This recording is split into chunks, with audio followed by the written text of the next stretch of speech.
Congratulations on the worst dish in this competition so far. All right, look at those shaky hands. Oh! If you thought that was crazy, then you're in for a hell of a ride. Today, I'm going over some of the craziest judge reactions that MasterChef has ever seen.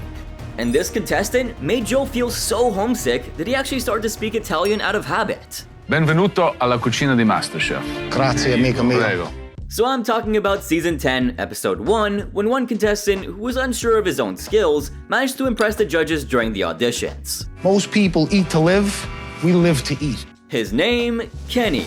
His game, making a hell of an entrance. Because this guy decided to bring a dash of fun to the kitchen. Yup, he managed to get the crowd dancing and chanting thanks to his energetic presence. Wow, talk about getting things started with a bang. My name is Kenny, I'm 46 years old, and I'm a carpenter. For Kenny, MasterChef was the ultimate opportunity to provide for his family and demonstrate his true cooking skills. I've always wanted to give people the great food that I give my family. This is my opportunity to do that. When the judges arrived to check in on his progress, Joe immediately recognized Kenny's Bostonian roots and affectionately referred to him as the Italian stallion. A New York strip, brzolatini, salt and buca, stuffed with prosciutto and cheese. Can we start with the proper pronunciation? However, all the fun and fanfare aside, during his presentation, Kenny forgot a crucial element. Kenny, you got the cup of cheese over here. Oh, the cheese, oh my Don't God. forget the cheese. The cheese, Kenny, how could you? Kenny was blown away by the energy in the kitchen that he forgot about the cheese. However, despite this minor setback, with 20 seconds remaining on the clock, he managed to plate his dish just in time, and boy, he was brimming with confidence. Hopefully my signature dish is good enough. I've been looking to hang up my hammer for a spatula for a long time. And well, he had every reason to be happy, because just take a look at this. New York strip, brzolatini, salt and buca, on a bed of vegetable risotto. If Joe wasn't already impressed, he was super curious to go deeper into Kenny's love for cooking. And Kenny was happy to oblige. I'm a guy that has a fork, a spoon, and a knife painted on the back of my boat that says Viva per mangiare under it. I can tell you confidently that he won the judges' hearts with that statement alone. I mean, this dude was bursting with passion, and the dish he presented had a story to tell. It's called the Hey Ma, what's up? Because when I go to my mother's house, I open the fridge and I go, Hey Ma, what's up with these chicken cutlets? Well, it looks like Kenny has his way with people. He had just managed to make the audience swoon for his energy, but would he be able to snag the apron? When the judges walked to the table, they were immediately in awe of the presentation. The bresaola not stewed in tomato sauce, it's basically a grilled stuffed steak. In fact, Joe was so moved by the visual appeal of the dish that he couldn't help but share his admiration for it. So this is an interpretation of what would be classic Italian. The next thing you know, he was digging into Kenny's dish, and his facial expression said it all. Wow. And it wasn't just Aaron and Joe. Chef Ramsay also remarked about its perfect texture. I'm amazed you got that texture from a New York strip. Although the famous chef thought the risotto could have been a little bit better, Kenny's honesty swept him away. It does need homework on that risotto. I needed another 2 minutes. Kenny just wasn't the kind of guy to hide his flaws. He was here to cook with his heart on his sleeve. And this trait wasn't lost on any of the judges. I can taste the passion. That's evident. For me, it is an absolute yes. Meanwhile, Joe warmly welcomed Kenny to the MasterChef competition, and he did it with Italian flair. Grazie, amico mio. Prego. Buona fortuna. Grazie. Thanks to his dedication, Kenny walked out to share the news with his family, donning the apron with a proud smile on his face. But here comes a moment from MasterChef Australia, which to me was the epitome of wholesomeness. So I'm talking about Season 12, Episode 1 of the spin-off, where 24 past contestants were back in the kitchen for another attempt at claiming the title. As the contestants arrived, they were shocked to find a newcomer to the judges panel. Oh yeah, Chef Ramsay was in Australia looking for a taste of greatness. But little did he know that one contestant would end up making his visit one to remember. Reynolds, all eyes are on you, my friend. Bring it up. I'm talking about white noise, a dish with a ton of intricate elements. Jasmine gelato, coconut, frozen ganache, white chocolate crumble. Like, I'm speechless, you guys, and I've watched this clip over and over again. Strawberry gum jelly, yogurt gel, and little white pebbles with strawberry consomme gel. As Reynolds described his dish, Chef Ramsay couldn't help but shake his head in disbelief. How could anything look so perfect? It's almost like being in a science lab. It looks breathtaking. The famous chef couldn't stop singing his praises for the dish as he went deeper and deeper into dissecting every single inch of it. It makes you want to dive into the bowl. It's very rare we see a dessert looking so beautiful. It's safe to say that Reynolds' white noise had left Chef Ramsay hungry for more. So beautiful, so early on in this competition. Honestly, the judges were thrown into a dilemma. Where the hell were they even supposed to start? There were so many elements to the dish that the judges were having trouble deciding. But Reynolds decided to make things easy for them. Go for the little white pebbles. Okay.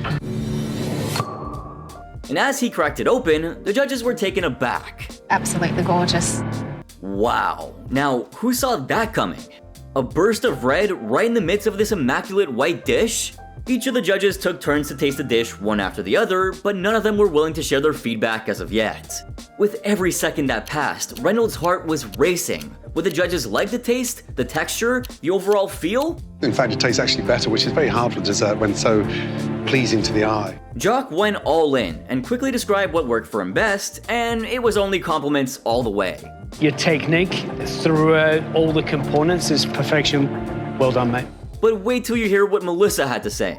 This is the kind of ephemeral art that we expect from the best pastry chefs in the world. Meanwhile, Andy came in with his own feedback, praising Reynolds for his impeccable finesse and execution. Hugely in contention to get a pin today. The only pin, so well done, mate. All eyes were pinned on Reynolds as he headed back to his station, but there was one contestant who felt threatened by Reynolds' flawless performance.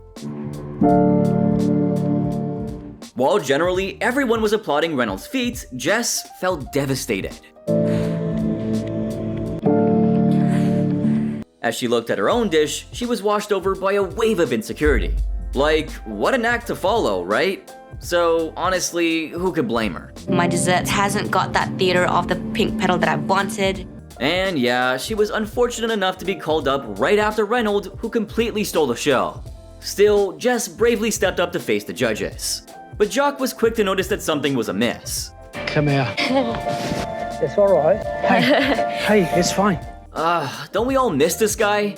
Jock, you were a gem of a person, and MasterChef will never be the same without you. Rest in peace, man. You see, the fact that Jock noticed her crying even before walking up to the front says a lot about the kind of person that he was. He always looked out for his contestants like his own family, and he proved time and time again that he'd always be there for them. It was truly heartwarming to watch Josh embrace Jeff and comfort her. Exactly the thing she needed before presenting her dish, right? Thanks to his encouragement, in a staunch competition for Reynolds' white noise, Jess presented her pink petal.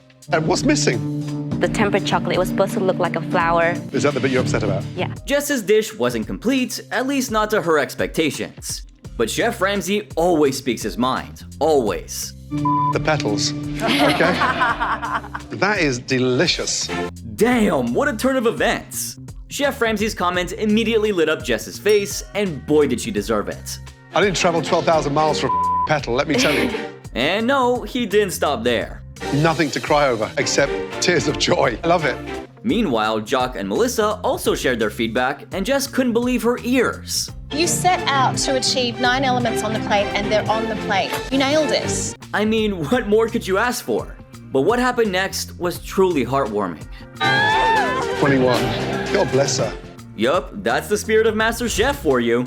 Now, keeping up with the same spirit, let's head over to this next episode from episode 20 of season 10, when the top 8 contestants were faced with a unique and daunting challenge. Alright, so make sure you stick around because this challenge is about to take an unexpected turn.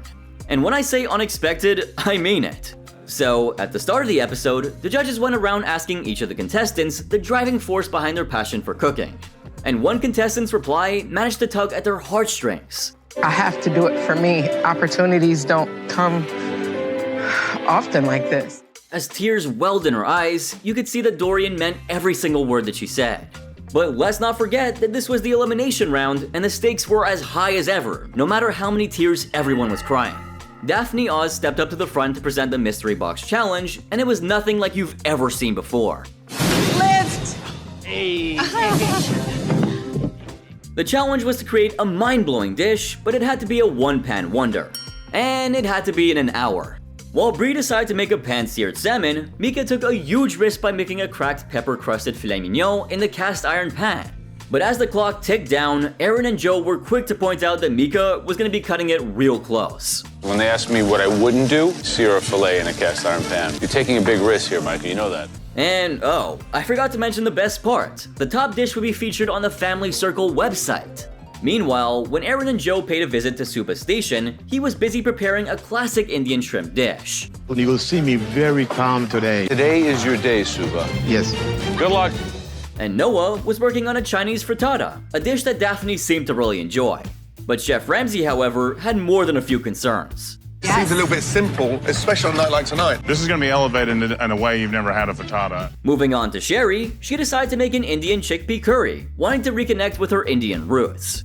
However, not everything was perfect. My biggest worry is just timing. When you're cooking everything in one dish, timing is crucial. Over on the other side of the kitchen, Sarah opted to make fondant sweet potatoes with steak. But guess what? Not a single home cook was even halfway done with their dish, and this got the judges really nervous. It's tricky to be able to do all this 1 hour, one pan. Are you kidding me? It's like really hard. However, Ramsay came back with a quick reply. Come on, I could do this in half the time. If you could do it, then do it. Don't say that to me, because I'm going to go and do it. I mean, of course. Who are we trying to judge here, right? If the man says so, he'd do so. But Joe was about to throw a hell of a curveball. Gordon thinks he can do a one-pot wonder in 30 minutes. Yup, you heard that right. Chef Ramsay's time had officially begun, leaving him with only 30 minutes to do what everyone else was struggling to do in 60. Where's he cooking? Behind us? Oh my God. While Joe wanted to see if Chef Ramsay would succeed, Aaron was soaking in every detail of watching the chef busy at work. Curious to see what he was cooking up? Check this out. Lemon, pepper, chicken pot pie. So it'll be a nice short crust on top. To their delight, Ramsay revealed that he was making a mouth-watering chicken pot pie. The famous chef, though, was running short on time.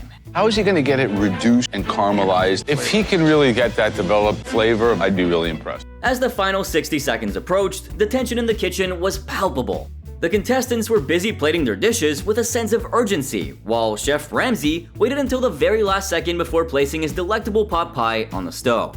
2, 1, hands up, kitchen up, hands in the air! And then, it was finally time for the tasting, and Chef Ramsay walked up to the front with his dish. Delicious lemon-scented chicken pot pie. 30 minutes? Like, he's such a show-off. He put leaves on his pie. Of course, the judges couldn't believe their eyes. It was simply unreal. Joe couldn't hide his amazement. Ramsay had pulled off a fantastic dish in record time.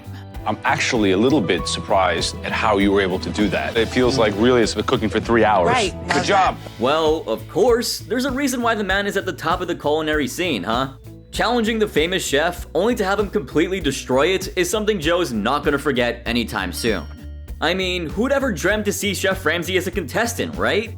Anyway, it's now time to turn up the heat, and who better to do it than Gordon Ramsay himself? Just touch it! It's freezing!